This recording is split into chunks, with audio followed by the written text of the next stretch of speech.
identify if it's a red or a white. It's a little cheeky Chenin Blanc. Blanc, actually, in French, means white. You tend to be able to tell by the colour. It's like a sort of yellow. And then just sort of flick the wrist. Mm-hmm.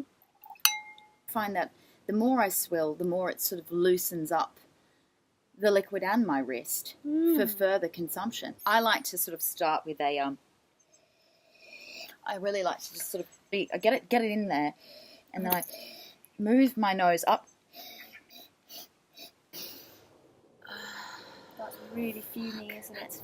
Once you've given it a good sniff, Yeah. that's when you want to taste it. So you want to actually breathe in the fumes. Actually went down the wrong hole.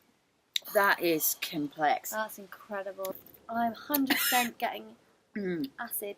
But you know that it's quality. If it immediately burns the chest, you know that you're talking about some seriously good grapes. This will be really, really well matched with fish. A can of tuna fish would be really good with this. With some mayonnaise, it'd be delightful with that. I often put it up against my face because I find that the warmth of my face is sort of, it's penetrating through the glass. Yeah. And that's a method that I know a lot of sommeliers use. So, this is a lovely bottle we just got out the fridge. This will just show you how to pour that. Perfect for any occasion. Essentially, you could whip that at any time of the day. 10:45 AM. I would pair that with croissant. It is suitable for men and women, which is awesome. And then it says, avoid alcohol if pregnant or trying to conceive. And that's under the drink awareness guidelines, which I wouldn't take much notice of. To be honest. Nowadays, it's all very politically correct. Yeah, I wouldn't give up the drop if I was preggers. So let's give it a swirl.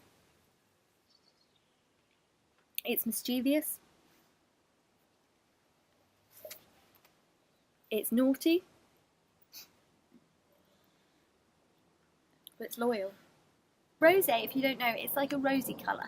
And rosé is made from white wine and red wine mixed together. Also known as a blend. If I were to add a bit of blanc, we would have more of a sort of Spanish style rosé, Like which is almost like a sangria, which is a really lovely Italian drink. If I were to add it to mine right now, it'd be more like a blush. Next episode, we're actually going to be touching on some bubbles. If you can't afford a Prosecco, then you can get a soda stream, and you can just put it in the soda stream and you get some delightful bubbles. But you'll want to do that with a Blanc. You won't want to do that with Rouge, because we tried that and it tasted a bit like Dr. Pepper. If you drink that from the top to the bottom, it's going to open you up spiritually.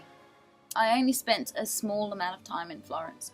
She was in Florence for 2.5 weeks and she fell in love. And it was a really, really nasty person who played with her heart like it was a yo-yo. You can't just take an Australian girl on your Vespa and then just flip me off. To be fair though, Vibs, he didn't actually know that you were on the back of his Vespa. You did jump on after he got on. I'm sorry, but yes, he if did. you've got a two-person Vespa, right, and you've taken someone out for gelato... No, but to be fair, Vibs, he didn't take you for gelato. Because you followed him there. No. C'est coquille, la musique, vas-y, j'ai monte le son, avec les vêtements.